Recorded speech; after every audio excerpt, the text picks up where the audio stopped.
Imagina que o Brasil e a Venezuela são dois amigos que têm uma amizade complicada.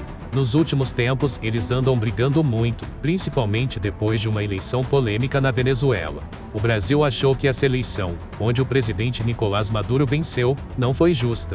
Isso deixou a relação entre os dois países bem tensa. Para complicar ainda mais, a Argentina também entrou na história, porque tinha uma casa que é a embaixada na Venezuela, mas foi expulsa de lá junto com outros países. O Brasil, querendo ajudar a Argentina, decidiu tomar conta dessa casa temporariamente. O problema é que de repente a Venezuela falou: "Ei, Brasil, você não pode mais cuidar da casa da Argentina."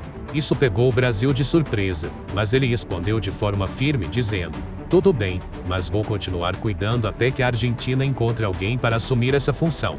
Enquanto isso, outra situação estava deixando as coisas ainda mais complicadas. Um político da Venezuela, chamado Edmundo González Urrutia, que era da oposição, teve que fugir do país. Ele estava sendo perseguido pelo governo de Maduro e acabou pedindo ajuda à Espanha, que lhe deu asilo. Isso só piorou o clima entre Brasil e Venezuela, já que o Brasil também critica a forma como as eleições foram conduzidas, mas tenta manter um certo equilíbrio na relação.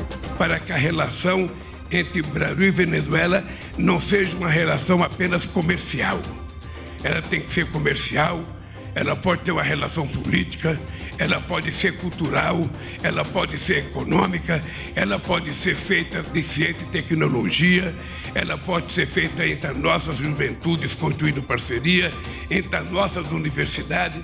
Portanto, ela pode ser feita, inclusive, com as nossas Forças Armadas, trabalhando em conjunto na fronteira para que a gente combata o narcotráfico. Agora, o presidente do Brasil, Luiz Inácio Lula da Silva, tem uma posição clara. Ele critica Maduro por não divulgar as informações sobre as eleições, o que traria mais transparência ao processo, mas ao mesmo tempo, Lula não quer romper completamente as relações com a Venezuela. Ele acredita que isso seria um erro, pois cortar os laços poderia prejudicar mais ainda o povo venezuelano, que já enfrenta muitas dificuldades, como pobreza e falta de recursos básicos. Lula falou sobre isso em uma entrevista, explicando que apesar de não aceitar o resultado das eleições, ele não acha justo punir a população venezuelana. Ele comparou essa situação a colocar um bloqueio econômico na Venezuela, o que só tornaria a vida do povo ainda mais difícil, sem necessariamente afetar Maduro. Para Lula, é mais importante manter algum tipo de diálogo aberto com a Venezuela, porque isso permite que o Brasil ajude a lidar com questões humanitárias e de imigração.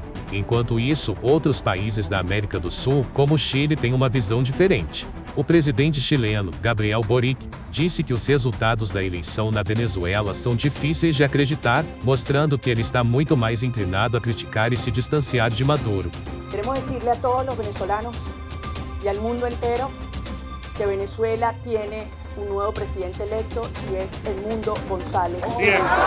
En este momento tenemos más del 40% de las actas. Debo decir algo, el 100% de las actas que transmitió el Consejo Nacional Electoral las tenemos. No sé dónde salieron las actas. Todas las que transmitieron las tenemos. Y toda esta información coincide. ¿Saben en qué? En que Edmundo González Urrutia obtuvo el 70% de los votos de esta elección y Nicolás Maduro el 30% de los votos. Esta es la verdad.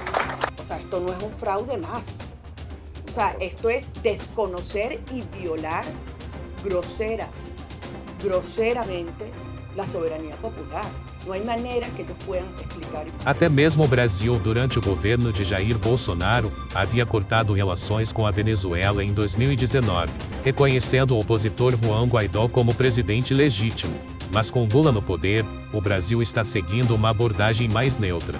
Por que então o governo de Lula prefere não romper os laços com a Venezuela? Mas enquanto chefe de Estado, eu tenho que tratar todo mundo em igualdade de condições.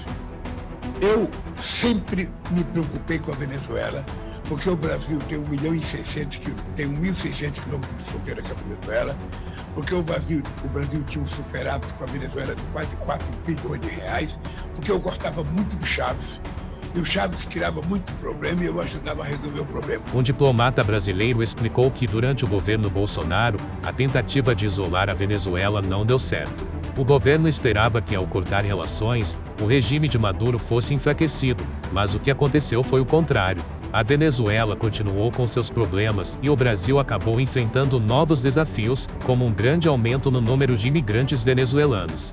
Como a Venezuela e o Brasil compartilham uma longa fronteira, os dois países estão diretamente conectados por questões que vão além da política.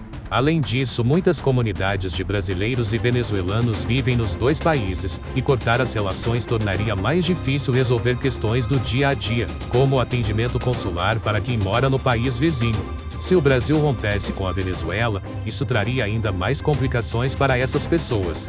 Segundo o especialista Oliver Stoenkel, isso também afetaria questões práticas, como a administração de fronteiras e o fluxo de imigrantes, que já é grande e tende a aumentar se a crise na Venezuela continuar.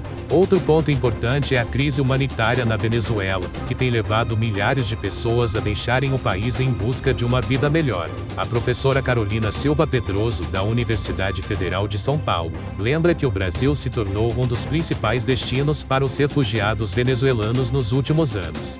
O aumento da imigração tem gerado pressão nas regiões de fronteira e também entre a população brasileira, que sente os impactos desse fluxo constante de pessoas. Além da imigração, há outro problema sério: o aumento da criminalidade nas regiões fronteiriças. A Venezuela, com sua crise econômica, tem visto crescer a atuação de organizações criminosas, como o Primeiro Comando da Capital, PCC, que aproveitam as fronteiras pouco vigiadas para expandir suas atividades ilegais, como o tráfico de drogas.